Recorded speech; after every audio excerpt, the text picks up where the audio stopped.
사명선언문 같이 읽겠습니다. 시작. 우리의 사명은 복음과 진리를 가르치고 전파하며 하나님의 말씀을 실천하는 것이다. 아멘. 오늘 이 시간에는 이 깨어짐의 삶이라는 제목을 가지고 하나님 말씀을 함께 나누겠습니다. 성도 여러분, 여러분들이 생활하시다가 가끔씩 하나님한테 서운한 마음이 들거나 또 항변을 할 때가 없습니까? 하나님한테 이런 태도를 보이는 경우는요, 어떤 경우냐 하면 대부분이 성도들의 환경이나 고통 때문이죠. 환경이나 고통이 자기에게 찾아오기 때문에 또 그것을 감당하기가 힘들기 때문에 이런 서운한 마음이나 또 항변하는 이런 모습들이 나오게 된다는 거죠. 설령 이런 기도나 말을 실제로 하지 않아도 하나님은 왜 나를 이런 환경에 살게 하십니까?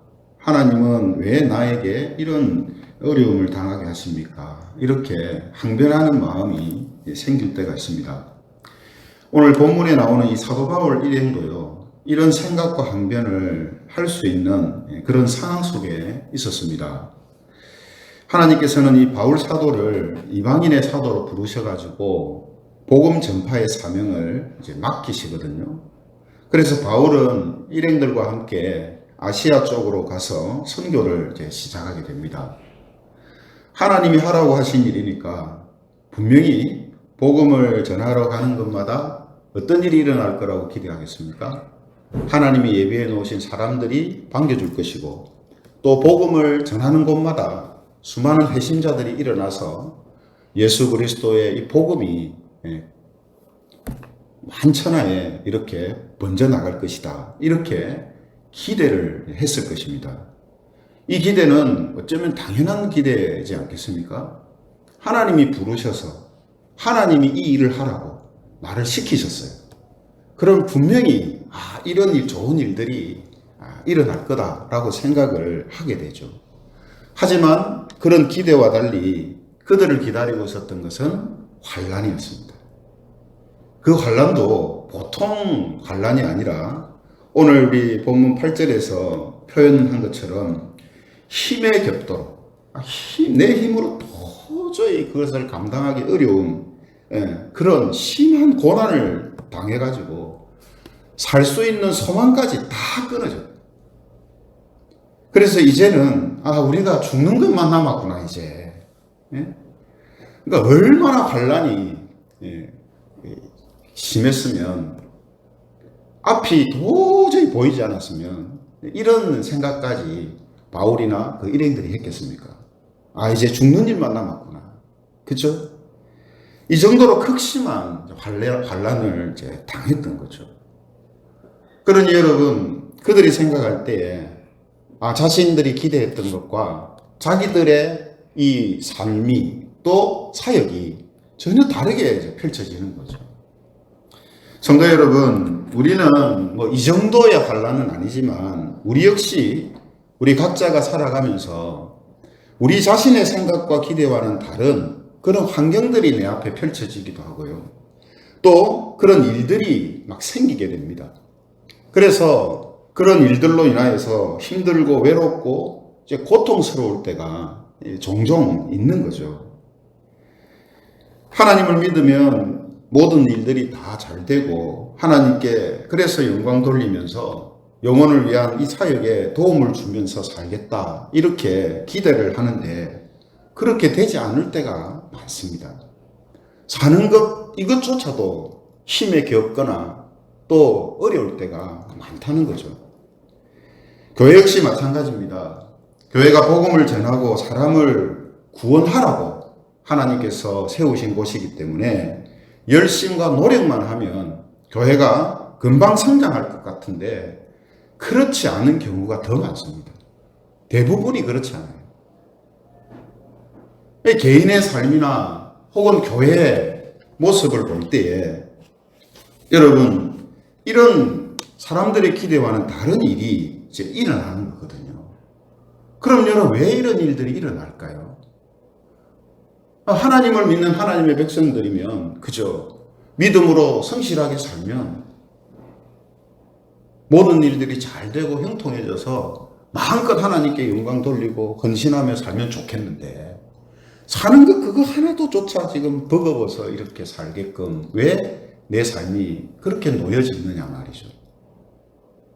교회도 좀 복음을 전하고 전도하고 하면 금방금방 사람들이 팍팍팍팍 불어나고 하면 더 교회가 많은 일들을 감당할 수 있고 그죠?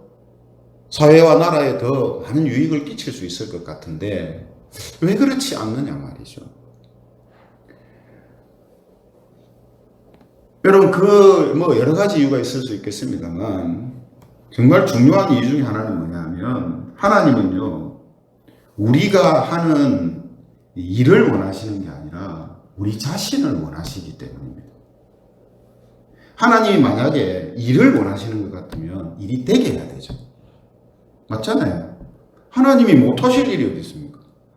그런데 하나님이 우리가 어떤 일을 하는 것, 하나님을 위해서 어떤 일을 하는 것을 가장 중요하게 생각했다면 무조건 되게 해야 됩니다.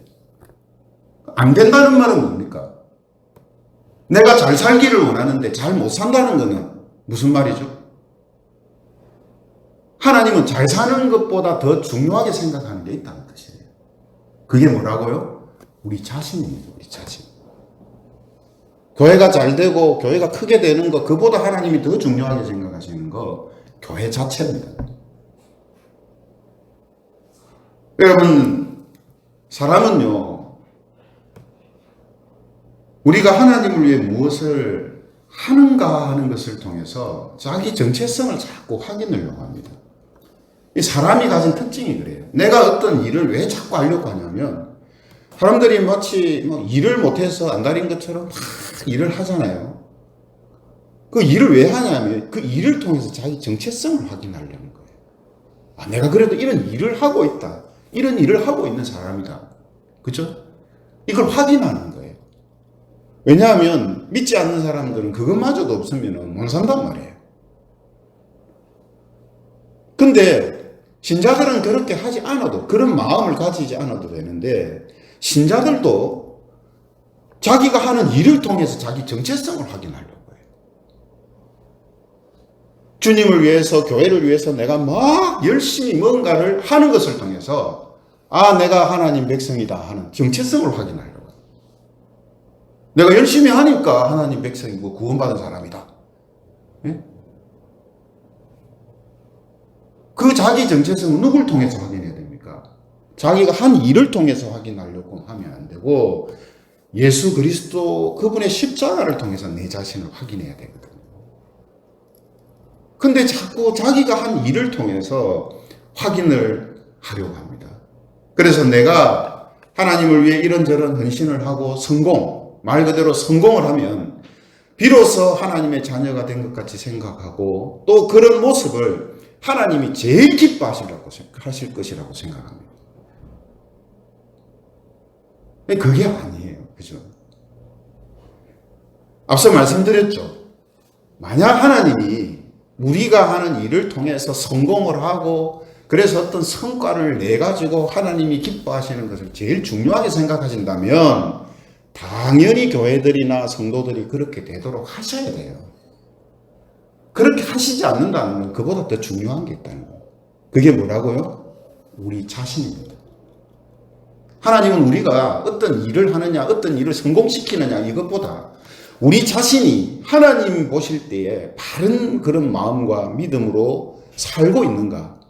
예? 물론 바른 믿음으로 살 때 그런 성공적인 삶을 사는 경우도 있어요. 그러나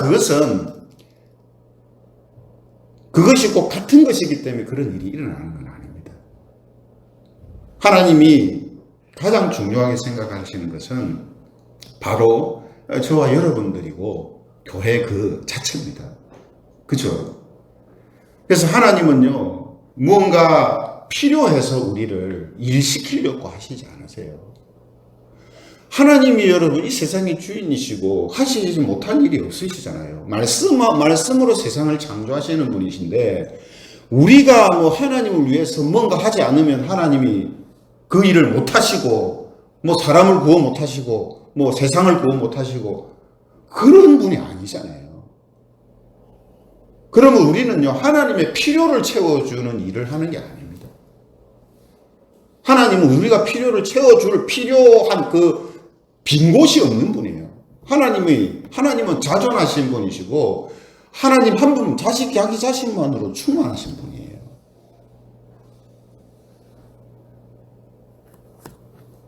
그러므로 하나님은 우리가 한 일을 필요로 하시는 것 이전에 우리 자신을 원하신다는 겁니다. 우리 자신을 원하세요. 우리가 이걸 놓치면요, 참 신앙생활도 힘들어질 뿐만 아니라 우리가 이 사람과의 관계도 상당히 힘들어지죠. 부모님이 혹은 나의 상사가 내 자신보다 내가 한 일을 더 중요하게 생각한다라고 생각하게 되면 엄청난 스트레스와 압박을 받을 겁니다. 만약 자녀들이 우리 엄마 아빠는 내보다, 내 자신보다, 나 자신보다 내 성적을 더 중요하게 생각해. 우리 엄마 아빠는 내 자신보다 내가 세상에서 성공하냐 안 하느냐 그걸 더 중요하게 생각해. 만약 그렇게 생각을 자녀가 한다면요, 그 자녀는 정말 불행한 자녀입니다. 근데 그런 자녀들이 우리 주변에 많아요. 행복은 성적순이 아니잖아요. 옛날에 나온 영화인데, 여러분 그런 말이 나오는 이유가 어디 있습니까? 지금 예전보다 지금 훨씬 더 그런 부분에 있어서 세상이 또 사람들이 과도하게 집중하고 있는데, 예전에는 지금에 비하면 훨씬 그런 부분들이 좀 덜했잖아요. 그래도 수십 년 전에 벌써 그런 책이 나오고 영화가 나오고, 행복은 성적순이 아니잖아요.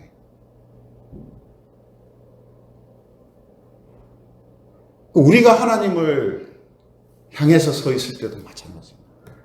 하나님이 우리를 볼 때요, 우리가 우리 자신보다 우리가 하는 일을 더 하나님이 중요하게 생각하신다면 우리는 견디지 못할 것입니다. 어떻게 견디겠어요? 육신의 부모도 그 원하는 걸 채워주기가 힘든데, 하물며 살아계신 하나님께서 이 세상의 주인이신 하나님을 만족시키려고 산다면 그것만큼 힘든 게 어디겠어요? 그건 못하는 겁니다.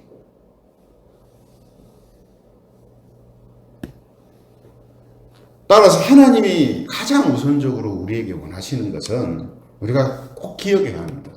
우리가 하는 일이 아니라 우리 자신입니다. 여러분, 부모가 자식이 성공하느냐, 자식의 성적보다 자식을 더 중요하게 생각하고 소중하게 생각한다고 자식이 마음대로 살고 엉망으로 사는 것을 원하는 건 아니지 않습니까? 또 그렇게 사는 것을 놔두지도 않지 않습니까? 그죠? 하나님도 똑같은 마음이에요. 하나님도 우리가 바로 그런 바른 정체성을 가진 상태에서 바른 열심과 바른 삶이 나오기를 원하시는 것이다 말이죠. 그럼 여러분, 하나님은 우리 자신을 원하신다 했는데 도대체 우리 어떤 모습을 원하실까요? 우리가 자식을 네가 제일 소중하다 할 때 그냥 몸뚱아리만 있으면 되는 겁니까? 자식이? 그건 아니잖아요. 분명히 나는 너 하나만으로 충분해 할 때 그 너라는 것 속에는 네가 엉망으로 살아도 막 내가 좋아할게 이런 뜻은 아니거든요. 그렇잖아요. 그 너라는 것은 세상의 성공과 여러 가지 세상의 것들을 장식으로 달지 않아도 너 자체가 부모가 원하는 그런 아름다운 모습을 갖고 있으면 그걸로 충분해 이 말이잖아요. 그럼 하나님이 우리 자신을 원하신다 할 때 하나님이 우리를 아름답게 보시고 하나님이 우리에게 만족하시는 모습은 어떤 것인가 하는 겁니다. 결론부터 말씀드리면요, 그건요, 우리가 오직 하나님만을 믿고 하나님만 의지하는 모습을 원하십니다. 하나님만을 믿고 하나님만을 의지하는 걸 원하세요. 이것이 바로 하나님께서 하나님의 백성들이 살기를 원하시는 은혜의 삶입니다. 은혜의 삶. 하나님만 믿고 하나님을 의지하며 사는 이 삶이 은혜의 삶이에요. 세상 사람들은 모르는 삶이고 세상 사람들은 살 수 없는 삶이에요. 오직 예수 그리스도를 통해서 은혜를 받은 사람들만 사는 삶이기 때문에 이것을 우리는 은혜의 삶이라고 당당하게 이야기할 수 있는 거죠.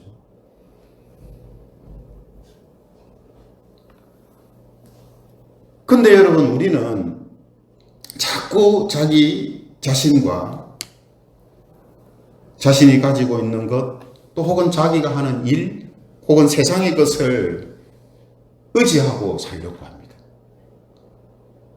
하나님을 믿기는 믿는데 자꾸 세상의 것을 의지하고 자기가 가지고 있는 것들, 혹은 자기가 한 일을 의지하면서 살려고 한단 말이죠. 이렇게 살아가는 모습이 육체의 삶입니다.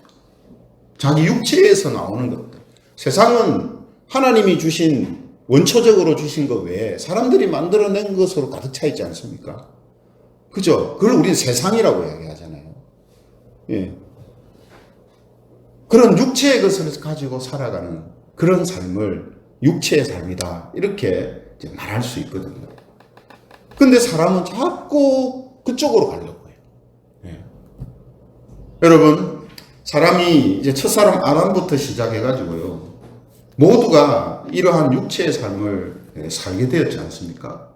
육체의 삶이 무엇입니까? 육체의 삶은 하나님을 떠나서 자신만 믿고 육체에서 나오는 것을 의지하여 살아가는 삶을 말합니다.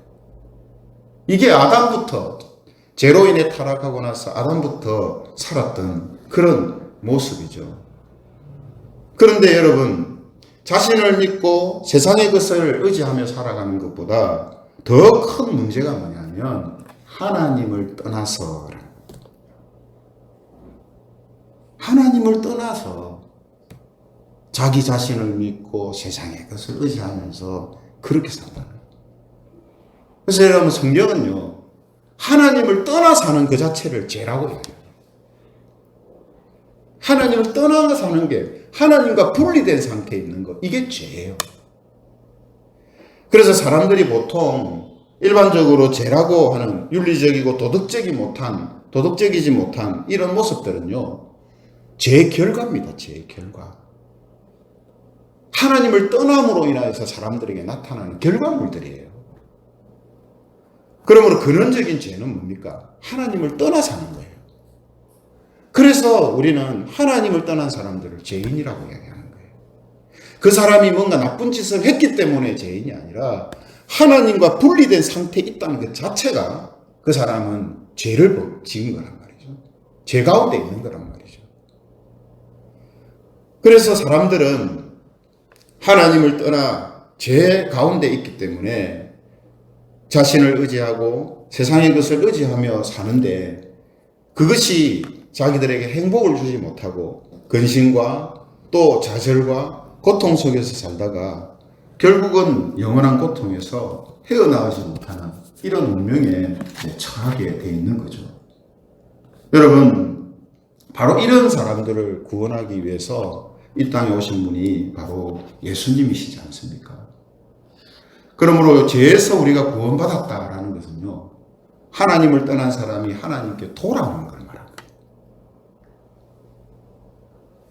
거기에서 끝나지 않습니다. 죄에서 구원받았다는 것은 이제는 자신을 믿던 삶에서 돌아서서 하나님을 믿고 세상의 것을 의지하며 살았던 삶에서 돌아서서 하나님의 은혜를 의지하며 살아가는 삶으로 바뀌어지는 것을 죄에서 구원받았다, 이렇게 이야기하는 겁니다. 근데 우리는 구원받았다는 것을 그냥 지옥 갈 사람들 딱 잡아서 천국으로 자리 딱 옮겨주는 것, 이렇게만 생각한단 말이죠. 그거는 물론이고, 하나님의 자녀, 하나님의 백성이 되었고 죄에서 벗어난 사람들이 되었기 때문에 이제는 죄에게 종노릇하지 않으면서 산다는 거예요. 죄에게 종노릇하지 않으면서 산다는 게 뭐라고요? 은혜의 삶을 사는 겁니다. 하나님을 믿고 하나님의 은혜를 의지하며 살아가는 것. 이 모습이 바로 죄에게 종노릇하지 않으면서 사는 모습이다. 그런데 앞서 말씀드린 것처럼요, 사람은 자꾸 하나님을 믿기는 믿는데, 마음은 하나님을 믿어요. 몸도 하나님을 떠나는 게 아니라 하나님을 믿기는 믿는데 하나님의 은혜를 의지하는 것이 아니라 자기의 능력과 세상의 것을 의지하며 사는 이 변형된 육체의 삶을 사는 모습이 교인들한테 나타납니다.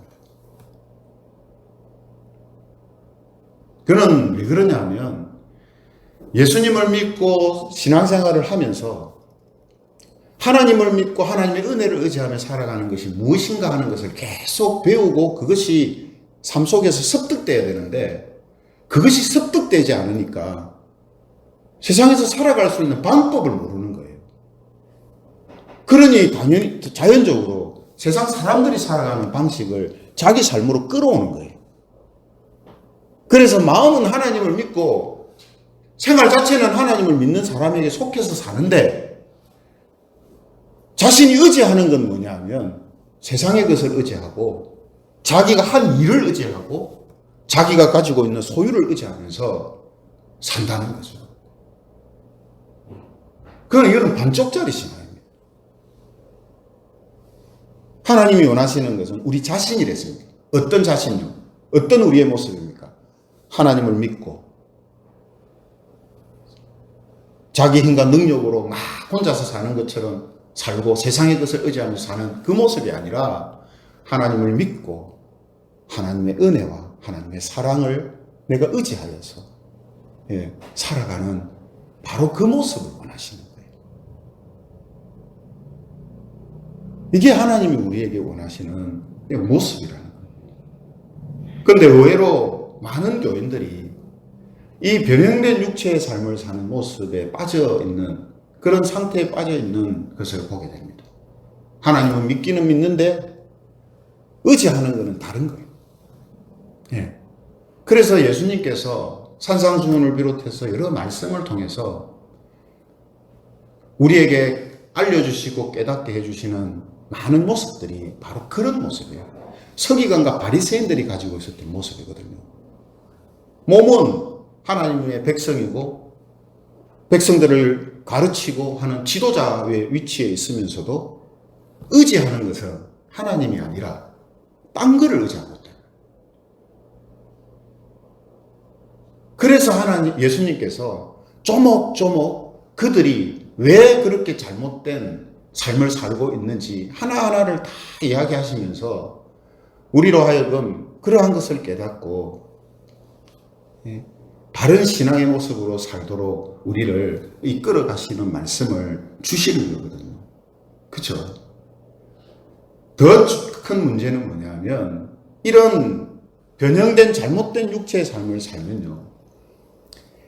신앙생활을 하기는 하는데 몸은 교회에 속해서 신앙생활을 하고 있잖아요. 그리고 또 어떤 경우에는 열심히 막 수고하고 헌신하는데 자기가 의지하는 건 다른 거예요. 그러니 어떤 현상이 나타나냐면 자기 생각에는 하나님을 열심히 믿고 있는데 자기의 마음속에는 평안이 없고 자유가 없고 삶의 형통함이 없고 늘 노심초사하면서 산단 말이에요. 앞서 우리 안수 집사님 기도하실 때 기도 내용처럼 우리에게 어떤 일이 생겨도 하나님께서 나와 함께 하신다는 것을 믿고 확신하고 하나님을 의지하면서 사는 모습이 나타나야 되는데 세상 사람들처럼 이거 하나 없어지면 내가 죽을까? 저거 하나 뭐 부족하면 내가 불행해질까? 노심초사. 그래 산다는 말이에요. 그러니 성경에서 약속하고 있는 예수 그리스도 안에서 예수님을 믿는 자들에게 자유를 주시고 안식을 주시고 형통함을 주시고 한다는 이런 말씀들이 자기하고는 전혀 상관이 없는 거예요. 무슨 말인지도 몰라요. 그냥 성경 말씀이에요. 그건. 예수님 안에서 자유를 주신다는 그 자유가 뭔지를 맛본 적이 없으니까. 그냥 단순히 예수님을 믿기 전에 내가 막 좀 얽어맺고 있었던 것을 예수님 믿고 나서 거기서 좀 해방된 잠깐의 그런 자유함은 있었는데 그 뒤에는 뭐가 자유지? 잘 모른단 말이에요. 왜 그렇다고요? 육체의 삶을 살기 때문에. 믿는 것과 의지하는 것이 다르기 때문에. 다를 수 있나? 예, 다를 수 있습니다. 내가 믿는다고 생각하는 거하고 그 믿는 것을 내가 의지하는 거하고 달라요. 다를 수 있습니다.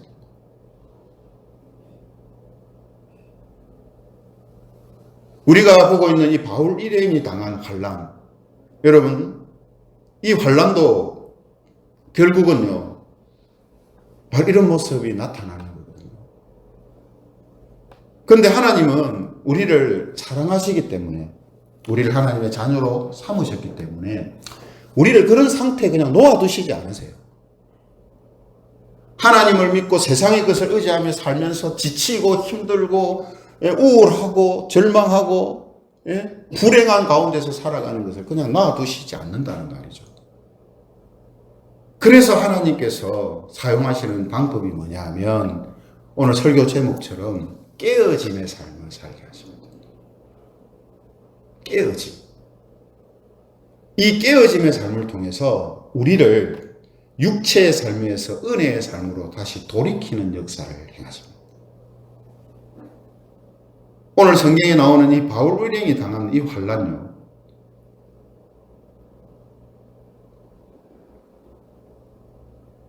바로 이 환란은 자기 자신과 세상의 것을 믿고 의지하려는 이 육체의 삶을 깨뜨리시고 하나님만 의지하는 은혜의 삶을 살게 하시려는 하나님의 역사였던 것입니다.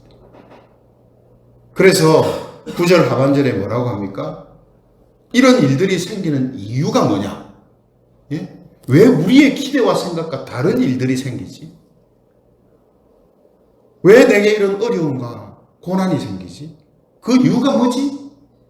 왜 내 삶은 내 생각처럼 좀 잘 펼쳐지지를 못하지? 그 이유가 뭐라고 합니까? 이는 우리로 자기를 의지하지 말고 오직 죽은 자를 다시 살리시는 하나님만 의지하게 하려 하심이라. 자기를 의지하지 말고. 네. 이게요, 바울 일행이 하나님이 맡겨주신 선교를 제대로 할 수 있는 가장 중요한 요소입니다. 하나님께서 그들에게 원하시는 모습이 그거예요. 일은요, 하나님이 하시면 돼요. 바울이 고백한 것처럼 내가 한 모든 일은 하나님의 은혜로 된 것이라 했잖아요. 겸손의 말입니까? 아니요, 실제 그래요. 바울이 한 일은 뭡니까 그러면? 자기를 의지하지 않고 오직 죽은 자를 다시 살리실 수 있는 하나님만 의지하고 내게 맡겨주신 그 사명을 감당하며 나간 것, 그것밖에 없어요. 일은 어떻습니까? 일은 미비했어요. 일의 결과는 미비했어요. 가는 곳마다 환난 당하고 어려움 당하고요. 도시에 들어가면 믿는 사람들을 한 몇 명 세워놓고 나면 또 핍박이 있어서 다른 도시로 도망가고요. 정말 미비했어요. 실패한 선교 사역이라고 해도 될 정도로 아주 미비했어요. 근데 그들이 떠난 이후에 성령님께서 그 몇몇 사람들을 움직이셔서 하나님을 믿는 사람들이 생기게 되고 교회가 세워지게 되는 역사들이 쑥쑥쑥쑥쑥 일어납니다. 그래서 바울은요, 조금도 보탬이 없이 내가 한 것은 오직 하나님의 은혜로 된 것이라. 조금도 보탬이 없어요. 사실 그대로예요.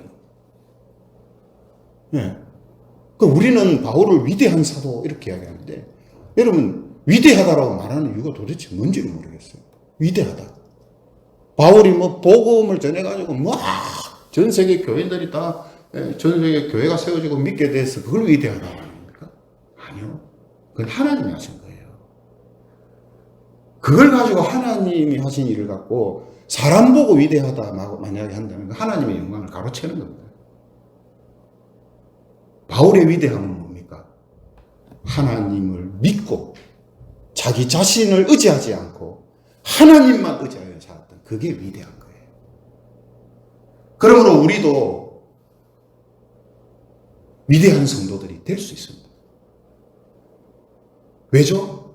위대한 성도는 일로 판가름 나는 게 아닙니다. 얼마나 엄청난 일을 해놨느냐로 판가름 되는 게 아니에요. 위대한 성도는 하나님을 믿고 하나님만 의지하며 세상의 것에 다스림을 받지 않고 사는 삶을 충실하게 살았던 사람을 위대한 성도라고 이야기합니다.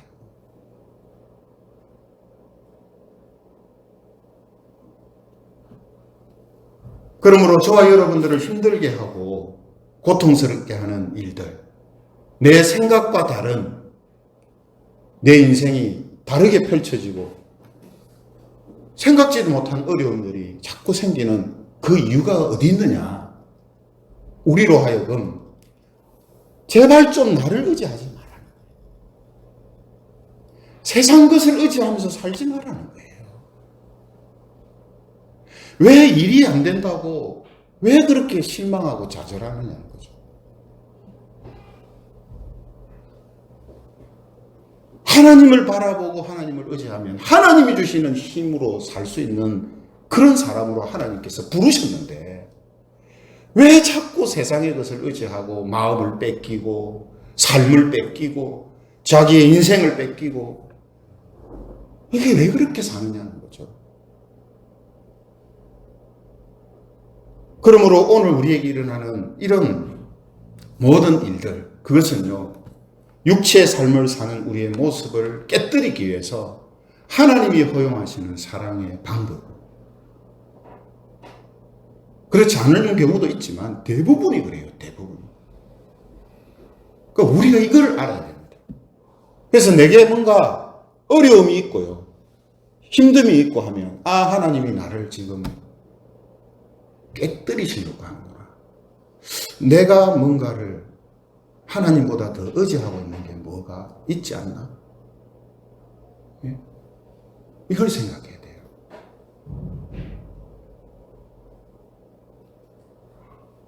여러분, 모세를 한번 생각해 보세요. 그의 인생의 처음 40년은 이집트의 왕자가 되어서 육체의 삶을 살았습니다. 막 육체적인 것을 연마하고 획득하고 막 그렇게 살았어요. 그리고 그 후에 40년은 그 모든 것을 다 잃어버립니다.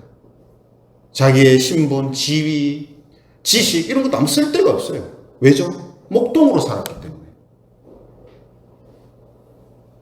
모든 걸 다 잃어버리고 깨어짐의 삶을 40년 동안 삽니다. 그리고 그 마지막 40년은 은혜의 삶을 삽니다. 근데 그 은혜의 삶이 기적의 삶이 되지 않습니까? 그죠? 이집트 왕자로 있었으면 모세가 마지막 40년에 보여준 그런 일들을 할 수 있느냐? 해낼 수 있느냐? 절대 못합니다. 절대 못하는 게 아니라 하나님이 그렇게 하지 않으세요. 그런 사람을 사용해서 하나님께서 그런 일을 하시지 않습니다. 하나님께서는 저와 여러분들도 모세처럼요, 은혜의 삶, 기적의 삶, 승리의 삶을 살기를 원하십니다.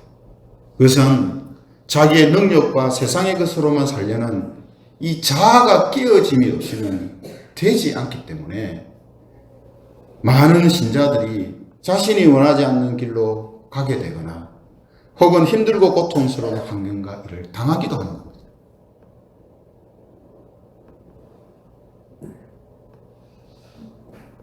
그러므로 우리는 이런 영적인 원리를 알고 있어야 돼요. 네, 영적인 원리를 알고 있어야 돼요. 그리고 그 마음속에 하나님을 믿는 이 믿음을 가장 큰 보배로 여길 때에 그런 하나님의 자녀로 우리를 세우시는 하나님의 이 놀라운 사랑을 우리가 감사하고 기뻐할 수 있는 거예요. 그래서 사도 바울이 이야기하지 않습니까? 고난당하는 것이 유익이고 고난받음이 우리에게 복이다. 왜죠? 그 고난이 우리를 깨어지게 하고 하나님의 은혜의 삶을 살게끔 이끌어가기 때문에. 그만큼 뭡니까? 자신의 삶에서 일어났던 육체적인 어려움과 고통, 그것보다 하나님의 자녀가 되어서 하나님의 나라에 속한 사람으로서 하나님과 함께 삶이 그에게는 제일 중요하고 소중하게 생각하기 때문에 이 생각은 하나님을 믿는 믿음을 가진 사람밖에 할 수 없습니다.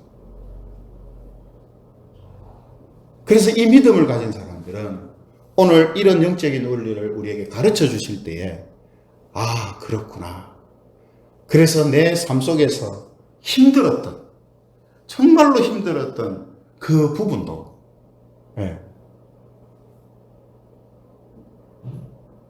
저주할 대상이 되는 게 아니라 감사할 대상이 되는 거예요. 왜 그렇다고요?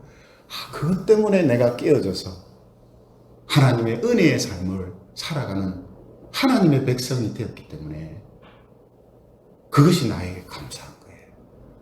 이게 기적이죠, 여러분. 이렇게 사는 게 기적의 삶 아닙니까? 여기 계신 모든 분들이 바로 그런 삶으로 하나님께 초대되고 그런 삶으로 인도함 받는 겁니다.